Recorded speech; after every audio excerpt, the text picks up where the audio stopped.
Hello बच्चों, कैसे हैं आप। मैं फिर से आपके लिए वीडियो लेकर आई हूँ। और आज हम आपका जो कक्षा 11वीं का अंतिम अध्याय है विकास, उसके ऊपर चर्चा करेंगे। आज से हम विकास प्रारंभ करने जा रहे हैं। और जब विकास की बात आती है तो विकास किसी एक के लिए नहीं होता। जैसे कि अ, आपके घर में कभी कुछ चीज़ों की ज़रूरत है या मकान को कभी रिनोवेट कराना है, उनने कहा यहाँ ये कमरा बनवा दें या जो पुराना है इसको तोड़ के ये बनवा दें। जब ये होता है तो परिवार के सारे जो सदस्य होते हैं वो सभी उससे प्रभावित होते हैं, है ना। कोई कहता है ऐसा करवा दो तो ये रहेगा, कोई कुछ, मतलब सबके अपने अपने विचार होते हैं। लेकिन फिर सर्वसम्मति जिस पर बैठती है, या फिर हमारे एक तो वो होता है कि सर्वसम्मति जिस पर बैठती है वो काम होता है घर में, या फिर मुखिया अगर ऐसा है कि नहीं हमने जो कह दिया वो हो गया तो वो होता है। तो जब सर्वसम्मति से कोई फैसले होते हैं तो उससे सभी लाभान्वित होते हैं और सभी खुश भी होते हैं। लेकिन यदि घर का मुखिया है, चाहे वो आपके दादाजी हों चाहे पिताजी हों, कोई भी, तो अगर उनके वो अपने हिसाब से फैसले कर देंगे और वो लागू कर दिए जाते हैं तो कहीं ना कहीं सबको तकलीफ थोड़ी सी होती है। और हो सकता है वो जो व्यय किया गया है, वो पैसा लगाया गया है घर के विकास के नाम पे, वो लाभदायक ना हो, है ना। इस उदाहरण के माध्यम से मैं आपको वो समझाना चाह रही हूँ जो कि विकास क्या होता है, विकास किसके लिए होता है और विकास कब कारगर होता है ना। आज जो हमारे देशों में आप देख रहे हैं, देश में क्या पूरे विश्व में विकास के नाम पर कितने सारे फेरबदल हो रहे हैं। जंगलों को काटा गया, पुराने मकान तोड़े गए, नई नई चौड़ी सड़कें बनाई गई, बांध बनाए गए, है ना, बड़े बड़े अस्पताल, ये सब कुछ किया जाता है। कई झुग्गी झोपड़ियाँ तोड़ी जाती हैं, वहाँ पर एक मॉल खड़ा हो जाता है या कोई शासकीय बड़ी बिल्डिंग खड़ी हो जाती है। तो इन सब चीज़ों से एक और तो कुछ लोगों को फायदा हो रहा है, दूसरी तरफ जो वहाँ निवासरत लोग हैं उनको नुकसान भी हो रहा है। जैसे कि अगर जंगलों की सफाई की बात करें तो पर्यावरण को बहुत नुकसान पहुंचा, है ना। वहाँ जंगल में जो आदिवासी रहते थे वो विस्थापित हुए, जानवर विस्थापित हुए, कई प्रजातियां तो विलुप्त हो गई। ये सब चीज़ें देखने को मिली। तो विकास केवल उन्नति का ही नाम नहीं है, उससे बहुत सारी चीज़ें छूटती भी हैं पीछे। तो आइए चलते हैं, हम बहुत सारी बातें हमने कर ली। अब बात मेन मुद्दे पे आते हैं कि विकास क्या है। विकास की जो साधारणतः धारणा हम देखने को मिलती है वो ये है। तो विकास के लिए हम लोग क्या समझते हैं, विकास क्या है। विकास शब्द विकास शब्द विकास शब्द व्यापक उन्नति,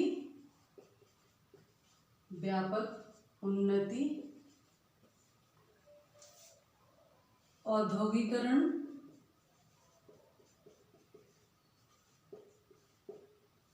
है ना, प्रौद्योगिकी, है ना, ये प्रौद्योगिकी और जो है प्रगति, कल्याण आदि।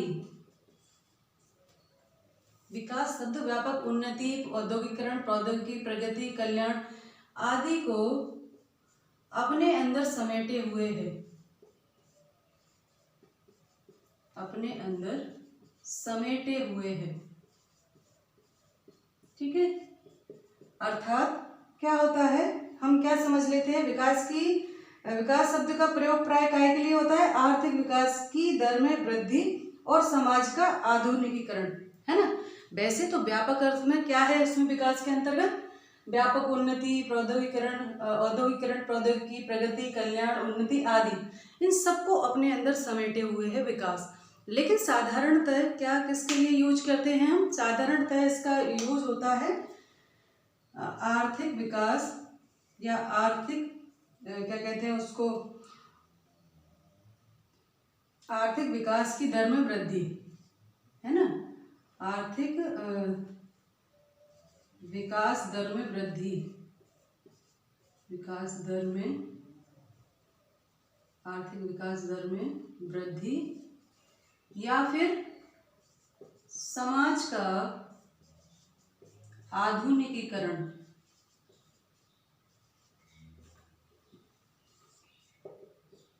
आर्थिक विकास में वृद्धि, समाज का आधुनिकीकरण जैसे संकीर्ण अर्थों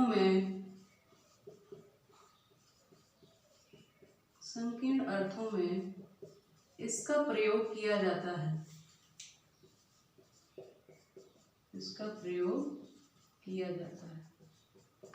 है ना। वैसे तो क्या है, ये संपूर्ण विश्व की प्रौद्योगिकी में, औद्योगिकरण में प्रगति, उन्नति, कल्याण, ये सब चीजें इसके अंदर छुपी हैं। पर जनरली जब विकास की बात आती है तो क्या देखा जाता है, प्राय जो है प्राय किसके उसमें देखा जाता है इसको, आर्थिक विकास के उसमें, है ना। प्राय आर्थिक विकास की दृष्टि से इसको देखा जाता है। आर्थिक विकास बढ़ गया, ग्रोथ रेट बढ़ रही है, हमारी जीडीपी बढ़ रही है रेट, तो विकास मान लिया जाता है। या समाज में कुछ पहनावा, वेशभूषा, खान पान में अगर परिवर्तन होता है, जिसे तथाकथित आधुनिकीकरण कहते हैं, तो उसको विकास मान लिया जाता है ना। पर जनरली ऐसा नहीं है। विकास जो है बहुत व्यापक अर्थ है, और ये किसी एक वर्ग के लिए नहीं है, सभी वर्गों के लिए है ना। और विकास को आमतौर पर क्या माना जाता है कि बड़े बड़े उद्योग लग गए, बड़े चौड़े जो हाईवे हैं वो बन गए, सड़कों का निर्माण हो गया, बड़े बड़े बांध बन गए, अस्पताल, बड़े बड़े स्कूल्स, बड़ी बिल्डिंग्स जो बन गई, उसको विकास के तौर पर लिया जाता है। पर क्या वही विकास है? क्योंकि ऐसे विकास से, जैसे कि मैंने अभी बताया, कि कुछ लोगों को फायदा होता है, बाकी बहुत सारे लोग प्रभावित होते हैं। जिस जमीन पर ये बनते हैं, अगर वहाँ से जंगल साफ होता है तो जो वनों की प्रजातियां हैं वो विलुप्त होती हैं, पशु पक्षियों को नुकसान होता है, संपूर्ण मानव जाति को पर्यावरण प्रदूषण जैसी समस्याओं का सामना करना पड़ता है।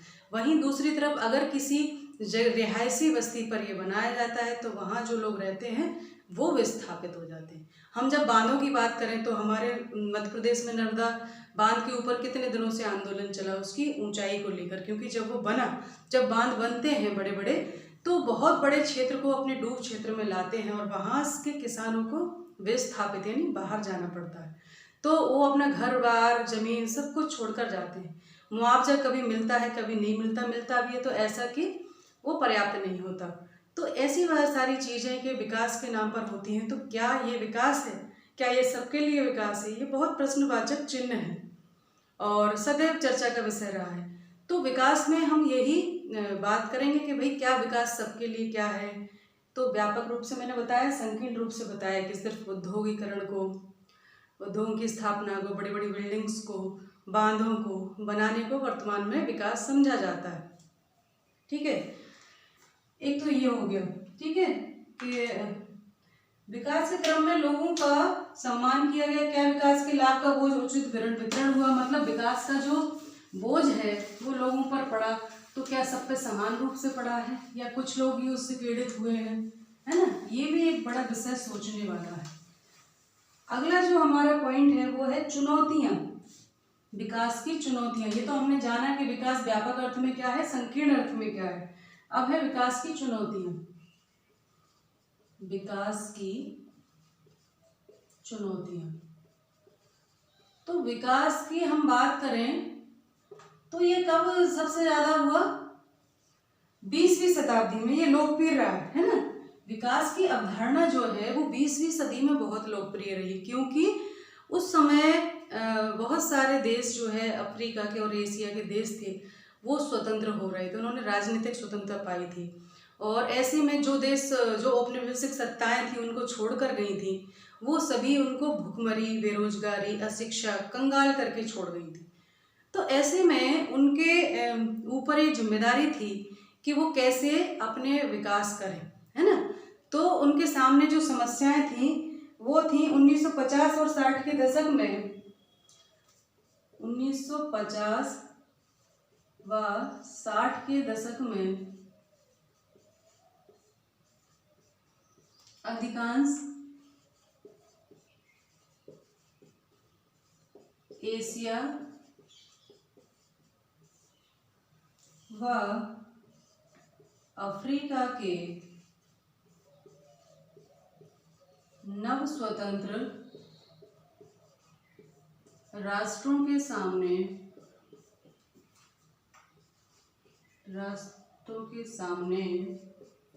जो है क्या क्या समस्याएं थी? गरीबी, कुपोषण, बेरोजगारी, निरक्षरता, गरीबी, कुपोषण, है ना, कुपोषण, बेरोजगारी और निरक्षरता, निरक्षरता, है ना, ये सारी चीजें उनके सामने थी, है ना। बुनियादी सुविधाओं का अभाव, बेसिक नीड्स पूरी नहीं हो रही थी उनकी, बुनियादी सुविधाओं का अभाव,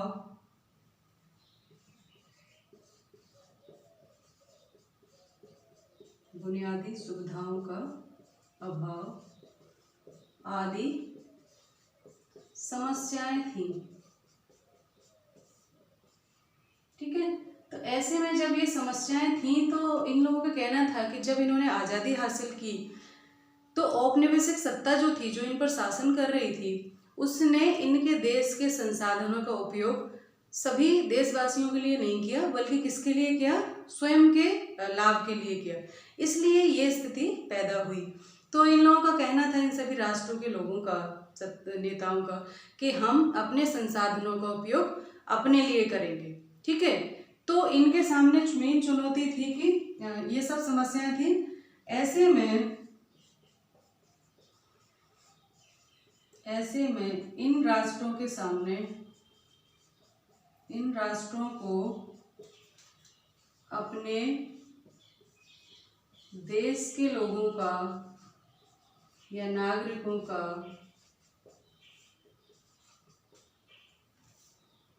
जीवन स्तर विकसित राष्ट्रों के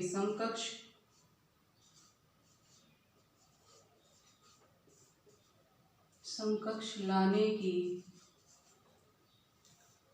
मुख्य चुनौती थी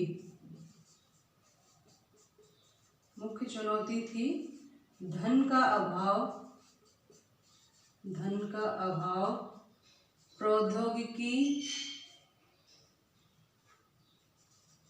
प्रौद्योगिकी का अभाव, है ना, धन का अभाव, प्रौद्योगिकी, यानी इनको अपने संसाधनों का उपयोग तो करना था, पर संसाधन अकेले क्या करते, उसके लिए पैसा लगाना था, टेक्नोलॉजी चाहिए थी, सपोर्ट चाहिए था। जो प्रशिक्षित व्यक्ति हैं, शिक्षित व्यक्ति हैं, वो विकास में आगे बढ़ सकते थे। तो ये चुनौतियां थी। तो राष्ट्रों को उस समय विकसित, विकासशील और अविकसित राष्ट्रों में वर्गीकृत किया गया था। तो इन राष्ट्रों के सामने चुनौती थी कि अपने देश के नागरिकों का भी मुख्य धारा में जोड़ना है, वर्तमान में जो विकसित राष्ट्र हैं, पश्चिमी राष्ट्र हैं, उनके बराबर लाके खड़ा करना है। तो धन की जरूरत थी, प्रौद्योगिकी की जरूरत थी। तो इसके लिए इन्होंने विदेशों से, भारत में खुद द्वितीय 1950 के बाद पंचवर्षीय एक मॉडल अपनाया गया, और मॉडल जो अपनाया गया उसमें पंचवर्षीय योजनाओं का एक श्रृंखला बन गई, जिसके माध्यम से विकास किया गया। हर पंचवर्षीय योजना में एक अलग लक्ष्य रखा गया, है ना, और उसकी प्राप्ति के प्रयास किए गए। तो लागू तो कर दिया गया, लेकिन वो लक्ष्य प्राप्त नहीं हुए जिनकी अपेक्षा की गई थी। क्यों नहीं हुए, उसके अपने अपने कारण हैं। तो यही कहा गया है कि विकास, जो मैंने स्टार्टिंग में आपको धारणा बताई थी कि अगर जिसके लिए विकास है उससे भी राय मशवरा कर लिया जाए, प्लस उसके लिए उसको वो काम दिया जाए जो उसको बहुत अच्छे से आता है। जैसे कि एक आपकी पत्रिका, इसमें उदाहरण है पत्रिका का, कि पत्रिका प्रकाशित होनी है, जो क्रिकेटर जिनको पसंद है उनको दूसरा काम दे देते हैं, उससे संबंधित लेख लिखने का, जो अन्य लोग हैं उनको क्रिकेटर से संबंधित लेख लिखने का काम देते हैं। तो क्या वो पूरी तरह होगा सही? नहीं। तो सही व्यक्ति को सही काम सौंपना, सबकी राय मशवरा करके आम सहमति से अगर बनाएंगे मॉडल, तो वो मॉडल जो है कारगर होता है। भारत सहित अन्य जो देशों में विकास के मॉडल लाए गए, उनकी बहुत आलोचना विगत कुछ वर्षों में हो रही है कि भाई जो था वो प्रॉपर नहीं था, पश्चिम आयातित था। अब जैसे मुझे कोई बीमार, मुझे कहीं, मेरा मर्ज शरीर का अलग है, मेरे लिए अलग जो डॉक्टर वो लिखेगा, मेरी बीमारी अलग है, मुझे अलग दवाइयाँ लिखी जाएंगी। वही दवाइयाँ मैं सामने वाले को, मुझे बुखार है, मैंने दवाइयाँ ली, वही पैरासीटामोल मैं पेट दर्द वाले को दे दूँ, तो क्या वो ठीक हो जाएगा? बल्कि और उल्टा नुकसान हो जाएगा उसको। तो वही चीज़ विकास के मॉडल में भी लागू हुई। अंधाधुंध मॉडल लागू किए गए और वो वहाँ उन देशों के परिस्थितियों के अनुकूल नहीं थे, उनके पर्यावरण के अनुकूल नहीं थे, और इसीलिए वो लक्ष्य जो उनको प्राप्त करने थे वो नहीं हुए। धन का भी दुरुपयोग हुआ, समय का भी, और बहुत सारे संसाधनों का भी, और बहुत से लोग असंतुष्ट हुए, बहुत से लोगों का नुकसान हुआ। तो ये सारी चीज़ें विकास के जो मॉडल अपनाए गए, जिसके माध्यम से विकास किया गया, तो उनकी आलोचनाएं शुरू हो गई। तो अब आगे अगले वीडियो में इसके बारे में हम चर्चा करेंगे। आज के लिए इतना ही। नमस्ते सभी को, धन्यवाद।